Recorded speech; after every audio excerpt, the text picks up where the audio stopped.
as round 7 comes a big right hand from the... Lou Devereux here, joined by Gary Spike O'Sullivan. Gary, how you doing, mate? Very good yourself, Lewis. I'm good, yeah. It's good to have you on. I know you said you were very busy, so I do appreciate you taking the time to do it. So, My pleasure. first off, you got any plans to get back in the ring anytime soon? We do. I just have a little injury there, on my ankle, my right ankle at the moment, but I hope to be back in May.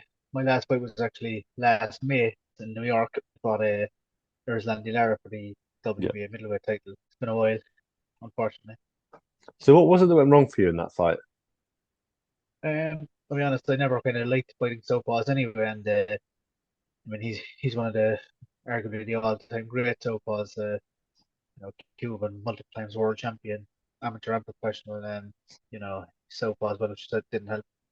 When we arranged this interview, you said you were learning your lines for a film. Do you want to tell me a bit about I am actually, yeah. Doing films called Swingboat. It's been made at the moment, and learning some stuff for that. And I'm a bit busy with learning trying to learn Spanish as well at the moment. And school was never my thing, so studying and trying to remember stuff isn't my strong point. So I not find it that easy. So, what is it that made you want to get into films? I know you did one before, 2007, I think it was, with Vinnie Jones. So, what interests you about film?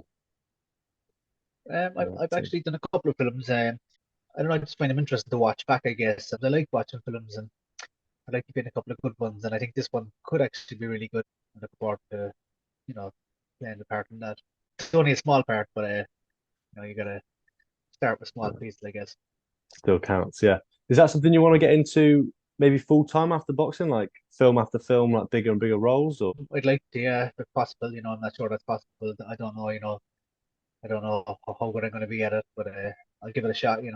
got a few quick fire questions now all about you and your career. So, if you had to narrow it down to one thing, what would you say is the standout moment in your career, or standout fight, or standout achievement that you're most proud of?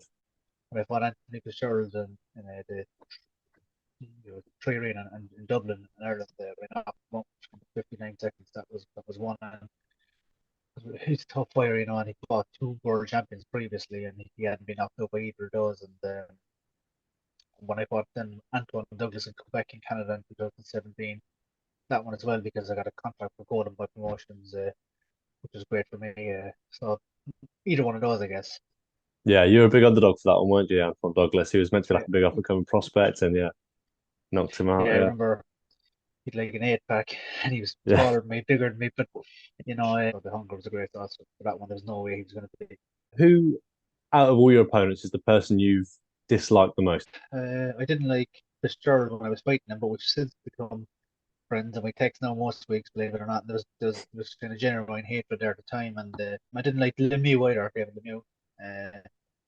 Didn't like him at all. Who would you say is the most skilled person you ever shared the ring with, where you've been in there and you've just been really blown away by their boxing? I think Billy Joe Saunders was probably there, either him or Landy Lara. I think Billy Joe was kind of younger and fresher when I fought him. Is there anyone that maybe when you progressing through your career that you always had your eye on that you thought you would eventually end up fighting that just never happened? I thought Matthew Matson, I thought I might end up fighting him. Uh, but that never happened. There was never any animosity between me and Matthew, and I've met him a couple of times. I got on very well with him, and I just thought I might end up fighting him. It just didn't happen. How do you think that fight would have gone if you had ended up meeting both in your primes? Well, I guess every fighter thinks they'll win, and I'm sure he thinks he'd have beaten me, and every fighter thinks they're going to win every fight. I guess he's a very good fighter, but like naturally enough, I think I could have beaten him, but who knows? You never know in boxing what's going to happen. If you could have fought any boxer, past or present, any weight class, who would you choose and why? Well, I'd have to pick a Triple G because I almost fought him, and I had a contract to fight him, but they weren't paying me enough. And I was with Golden Boy Promotions, and Golden Boy said the money wasn't enough. Canelo was banned, and I was ranked number three in the middleweight division at the time, so I was the automatic step in, and just they weren't paying me enough. I was happy with the money. I wanted to fight him. I really wanted to fight him because I've been for 3 world titles in one night. I mean, biggest fight for an Irishman of all time from the World Championships, and I'd loved it. I thought I could beat him as well. Like if I always thought I could beat anyone really on my night. You know, Yeah, I mean, you've upset the odds before, so yeah, who knows? Do you still watch a lot of boxing? I know a lot of boxers because they do it all the yeah, time, they live and they breathe it. They get sort of fed up with watching it. But are you a boxing fan? Do you watch a lot of boxing? I am a boxing fan. I guess I watch a lot of it. Yeah. No, I don't want my kids to box. And they're very eager to box, but I don't want them to box because it's just a bit too hard. I don't want my kids to kind of have to go through. It's such a tough sport. I'd rather they've done something else. But I do watch a lot of boxing now. Watch all the big fights, no matter what time they're on it. I always kind of stay up and watch them. So, last question now. How would you like to be remembered? Um, It's a tough one, geez. this.